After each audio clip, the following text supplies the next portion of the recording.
reconocer de manera independiente como Diagon, pero después ustedes van a ver diferentes controles donde han sido fabricados por ellos. ¿Listo? A nivel mundial hay muy pocas casas matrices que fabrican y producen este tipo de controles universales, como lo decían ellos, que ya vimos que según los estabilizantes, según todo el diseño y el proceso, no es tan fácil tener un control que podamos decir universal.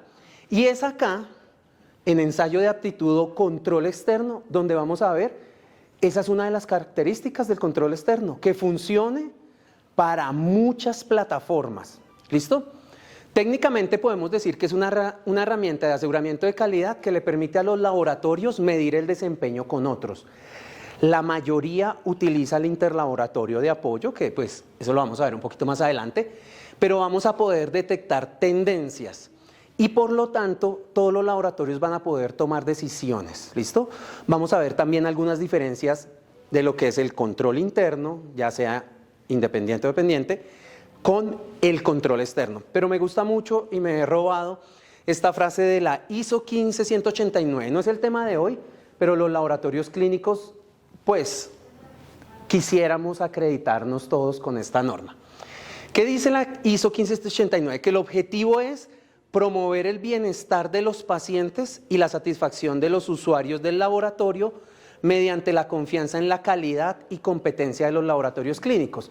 Entonces es ahí donde Sigma quiere promover que mejoremos las competencias. Si somos distribuidores, y está muy bien porque aquí los tenemos a los más importantes para nosotros, también necesitamos unas competencias, ¿cierto?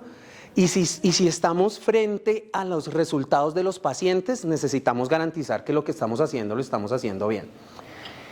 Sigma ofrece dos controles, o dos marcas, o dos alternativas para todos ustedes. ¿Cuál es?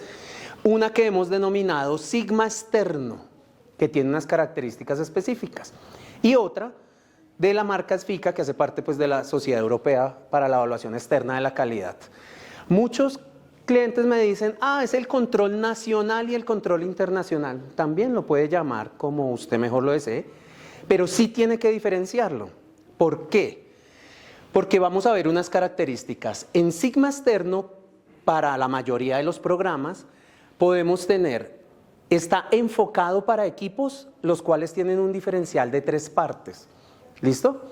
La idea es no mezclarlos, no es que no funcione uno para el otro, pero nosotros tenemos un enfoque ya muy bien definido acá en Colombia, entonces queremos agradecer el apoyo de todos ustedes como distribuidores.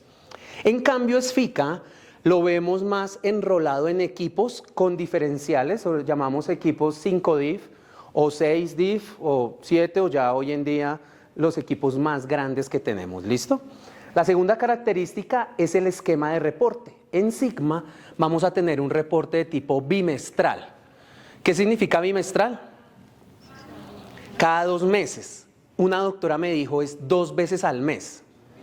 Y no, se podría parecer. ¿Cómo se llamaría 2 veces al mes? Bimensual. O quincenal, bien, bimensual. No, esto es bimestral, que es cada 2 meses. En cambio el otro es trimestral. Trimestral tiene una característica y realmente no es trimestral. El enfoque que tiene SFICA es que sea mensual con una muestra, como se utiliza tradicionalmente. Los laboratorios más grandes tienen este tipo de controles, donde cada mes procesan una muestra, o sea que en el año son 12 muestras.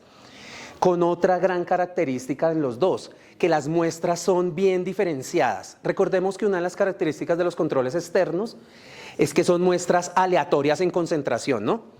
Entonces, el control interno que veíamos por acá, perdón que lo señale, tiene que estar valorado, nivel bajo, normal y alto. Acá, en el externo, es un control que nosotros no sabemos la concentración, de ahí que digamos que es una muestra ciega. ¿Listo?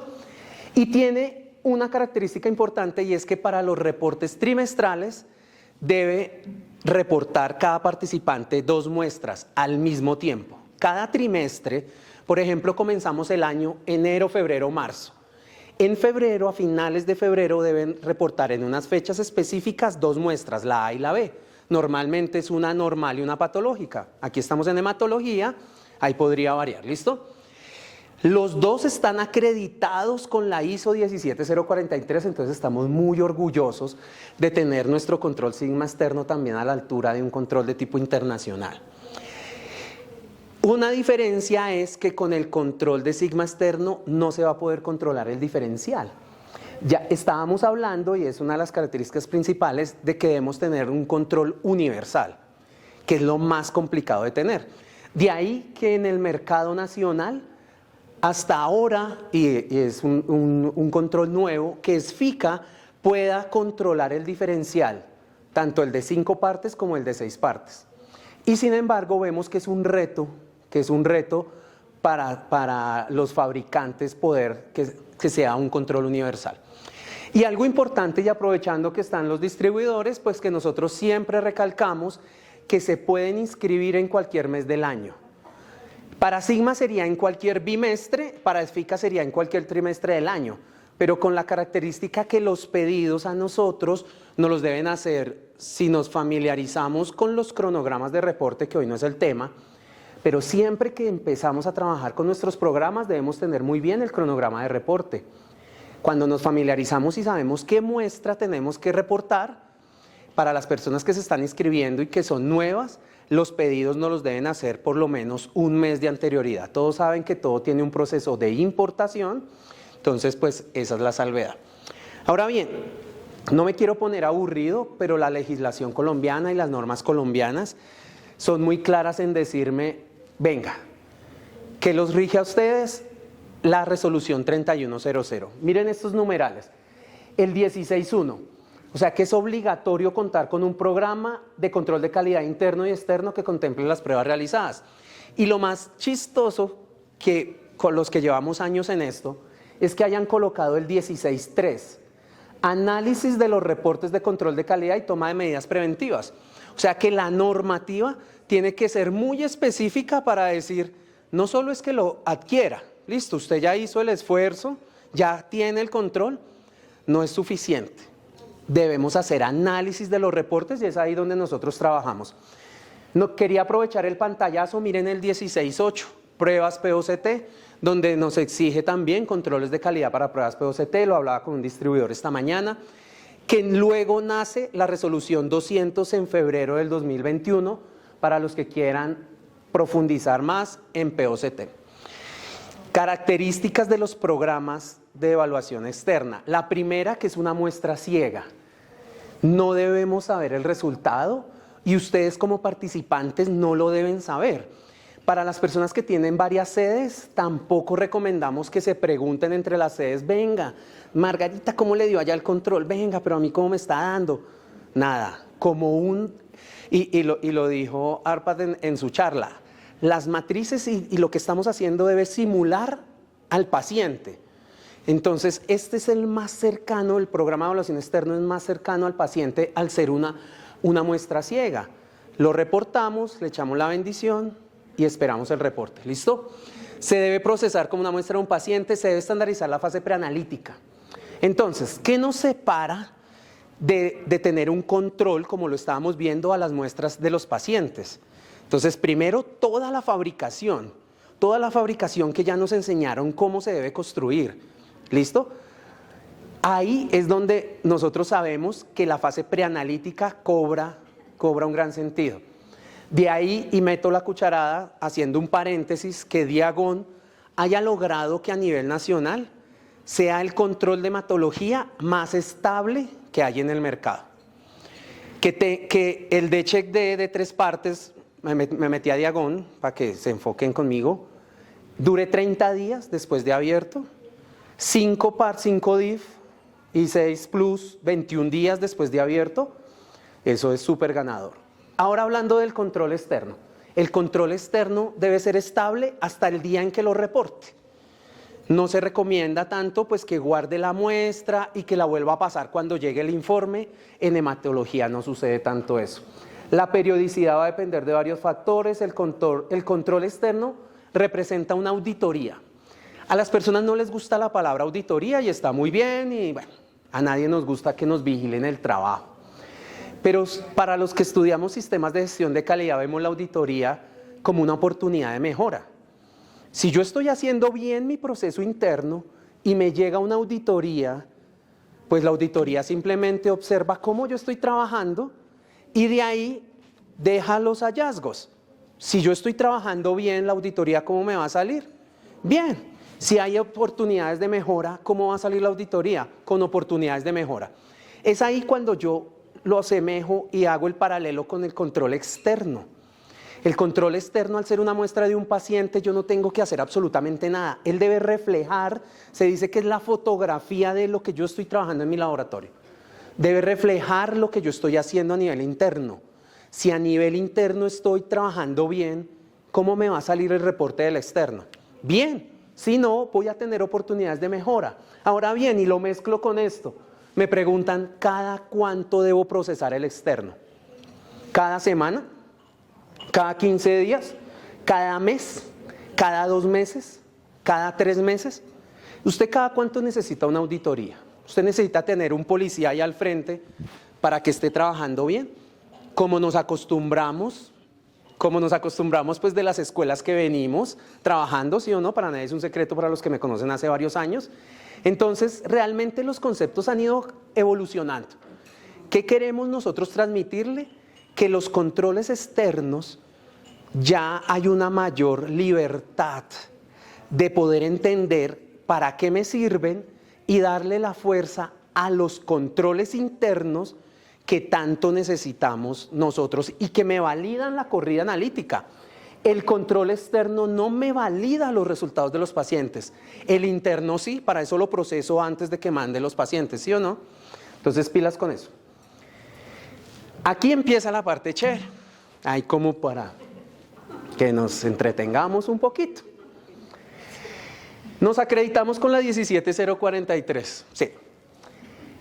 Una de las cosas que me gusta, porque esta norma es grande, pero dice, las estadísticas deberían ser comprensibles para los participantes. Esa es una característica. Y miren ahí eso. Ella se apoya en una norma muy linda, que es la ISO 13528, que tampoco les voy a nombrar el día de hoy, pero quiero que sepan cómo la hace. Y ahora bien, las estadísticas, ¿cuáles serán las estadísticas comprensibles para los participantes? Algo que se llama diferencia porcentual y Z-score. Fácil, miren. Eso es lo que intentan hacer las normas, confundirnos, pero nosotros no nos vamos a dejar. En la vida real es lo más sencillo y lo que siempre hemos hecho.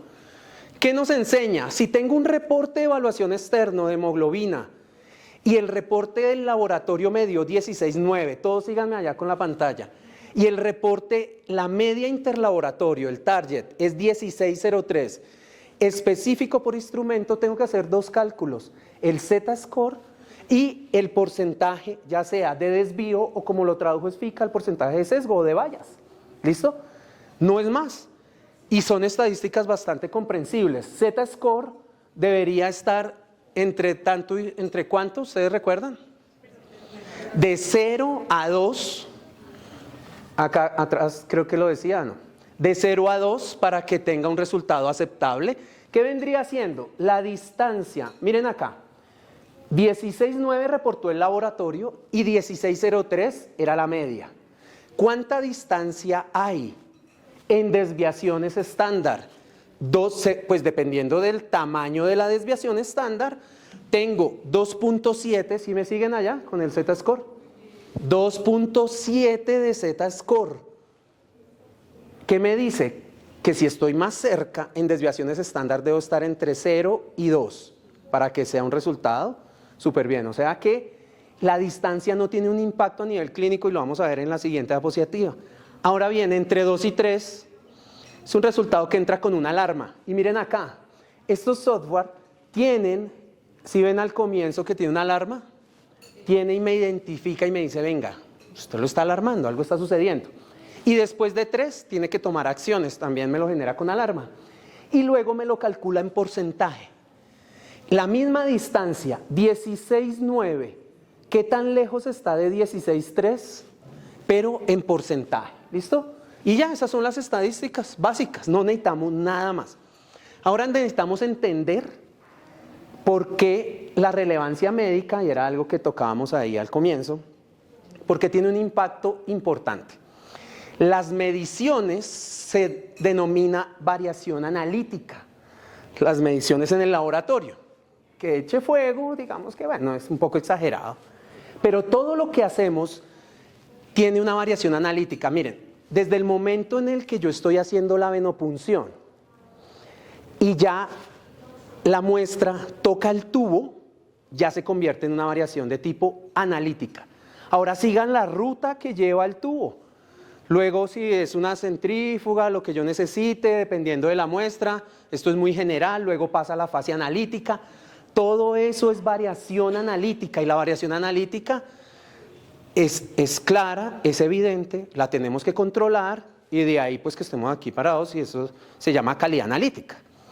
Ahora bien, aparte de eso, hay una variación biológica. Todos tenemos una variación biológica fluctuante todo el tiempo.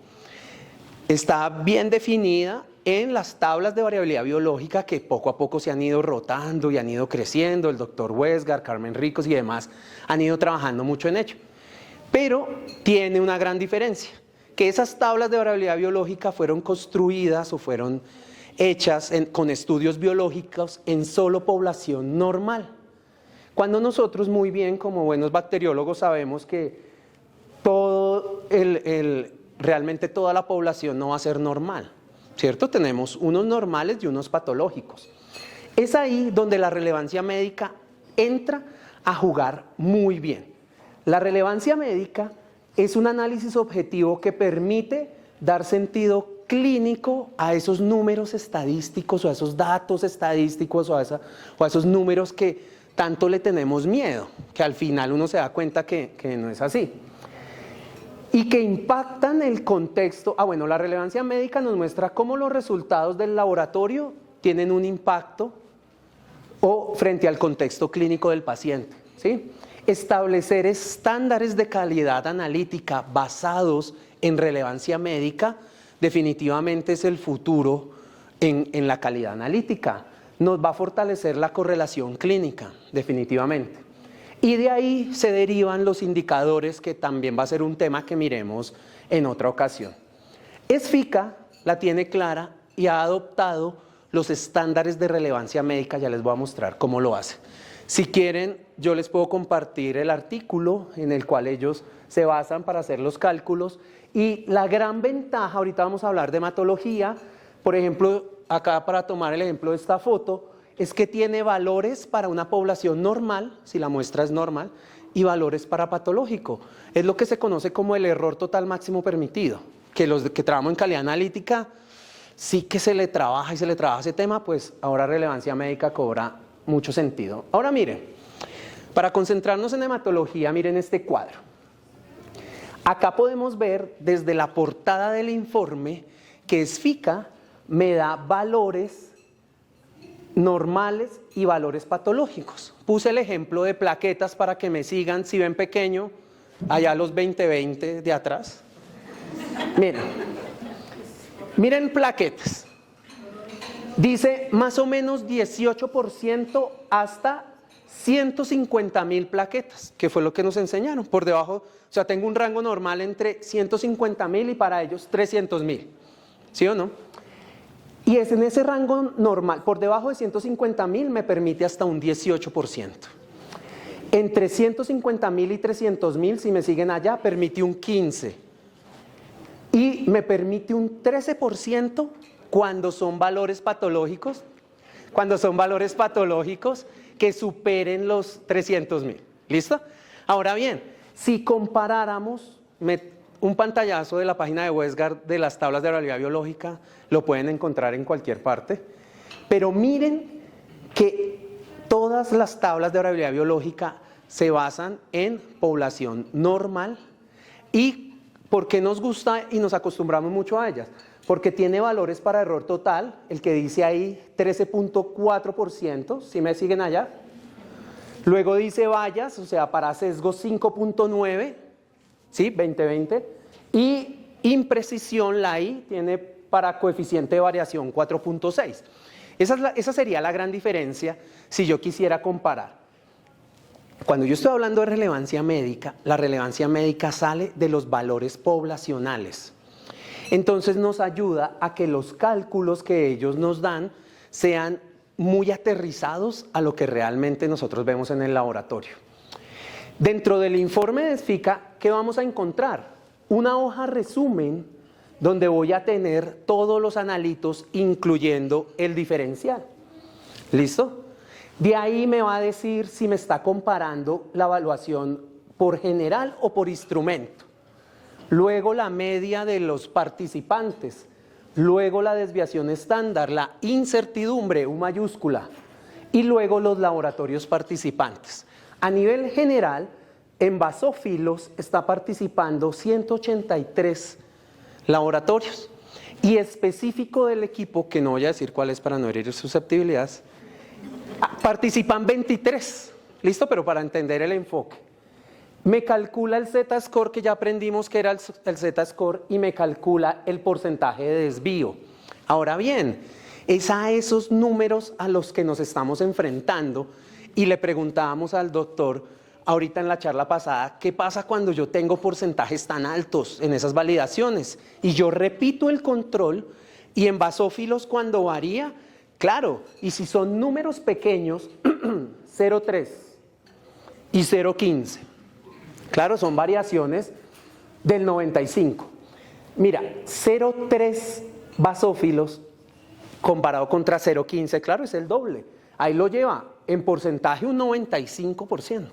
Es a eso a lo que nos estamos enfrentando.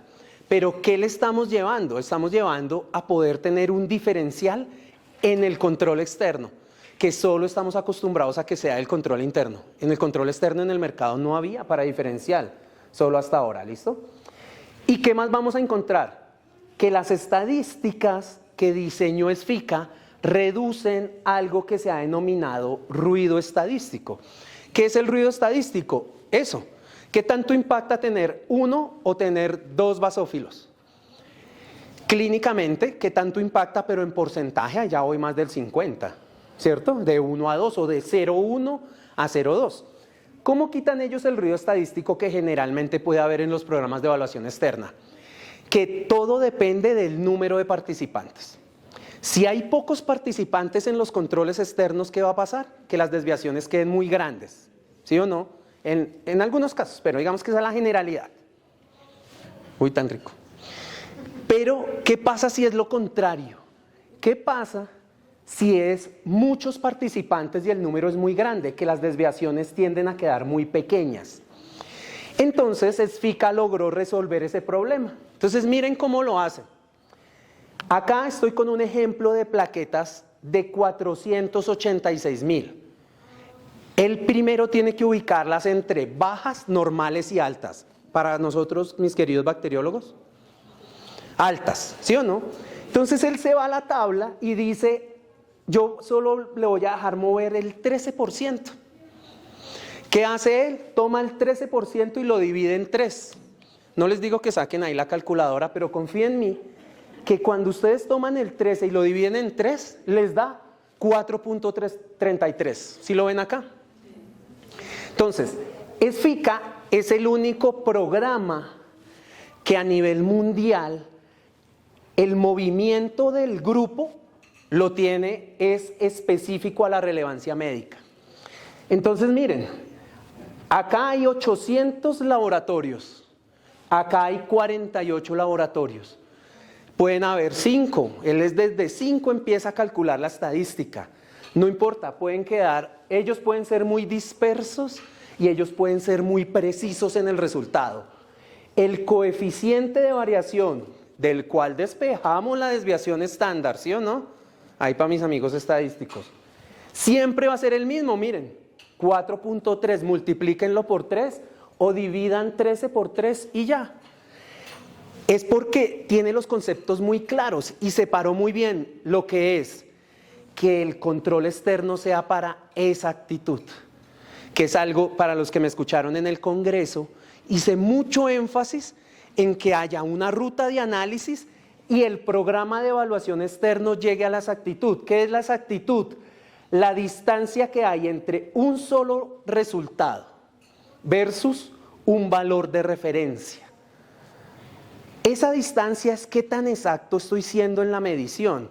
Entonces él se concentra ahí. ¿Y qué hace? Me quita los ruidos estadísticos. Entonces es una gran ventaja. ¿Listo? Hoy no los quiero aburrir, pero quiero decirles que Chiguar sí se le nombra uno de los padres de la calidad analítica y de la estadística. Es más, las reglas de Westgar realmente son de Chiguar. Sino que, bueno, ya es un tema de echar un tintico afuera y yo les cuento más el rollo. Pero se apoyan las gráficas de Chiguar. ¿Qué hace Chiguar? Z-score. Entonces él me dice, la media que obtiene acá, 2 desviaciones estándar, recuerden que venimos hablando de Z-score, que no se puede superar 2, de 2 a 3 dudoso y después de 3 toma acciones. Y acá me trae todo el resumen estadístico. Entonces, bien. Para ir cerrando, recomendaciones. ¿Cuáles son las mejores recomendaciones? Primero, veníamos hablando del control interno de Diagon. ¿Para qué es a nivel estadístico? Para precisión y veracidad. Porque él me da unos valores, ¿cierto? Y ahí yo voy a ver en coeficiente de variación cómo esté. En cambio, el control externo se me concentra en exactitud.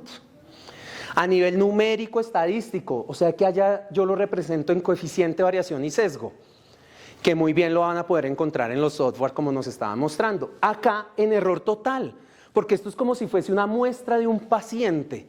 Y la muestra del paciente, en el momento en el que yo la paso, ahí yo me concentro en exactitud, en error total. Yo ya tengo que asegurar con el paciente que yo soy preciso y que soy veraz. Entonces al mismo tiempo estoy diciendo que soy exacto. El control interno es una muestra con un valor conocido, viene un inserto por valores, como lo veíamos. En cambio el control externo es una muestra ciega. No valido la corrida analítica con los controles externos, eso ya lo sabemos. Y algo que me preguntan mucho, el registro sanitario. No necesitamos, no requiere registro sanitario los programas de evaluación externa por lo mismo, en cambio el control interno sí. ¿Listo? Y la periodicidad, lo que estábamos hablando. Ahora bien, ustedes dirán, ¿dónde encontramos las tablas de relevancia médica? Pues se pueden asustar como el perrito, pero Westgar ya las está teniendo. Miren las plaquetas, Westgar acá muestra variabilidad biológica, los estudios del 2014, es FICA, donde muestra un 15%. De pronto, ¿qué faltaría con Westgar? Que separe muy bien lo que es normal, patológico, alto, bajo, que en los informes de FICA en la portada sí están todos. ¿Listo? Entonces vamos a concluir qué vimos hoy. Lo primero, que tenemos 2 marcas de control de calidad externo que están muy bien definidas y que se adaptan a las necesidades de los laboratorios. Que según la 3100 de habilitación, no solo se debe contar con el control, sino incumplimos con el 16.3, que es el de análisis, también perdemos. Que utilizar especificaciones con un impacto clínico realmente es el futuro de la calidad analítica. O sea, hacia eso lo llevamos. Cada vez más a poder entender que la estadística es algo muy bueno, chéverísimo, mis profesores deben estar orgullosos de verme dar charlas, pero primero somos bacteriólogos y si no le hacemos un análisis clínico a los números que estamos viendo, también perdemos. Por eso el análisis de relevancia clínica o relevancia médica debe ser el pilar y de ahí poder separar muy bien los indicadores de competencia, que será en otra charla. No se recomienda mezclar las estadísticas, que eso fue lo que se enseñó desde hace muchos años. Yo debo aceptar, aquí hay personas que trabajan conmigo desde hace años, que nosotros también como que influenciamos en eso. Hace 15 años o 20 años donde las escuelas en Colombia empezaron a crecer, pues digamos que no se tenía toda la información, de una u otra manera empezaron a mezclar las estadísticas y ahorita ¿qué nos toca? Tratar de arreglar eso. Y se debe evitar pues el ruido estadístico que se genera, ¿listo? Entonces nada, muchas gracias.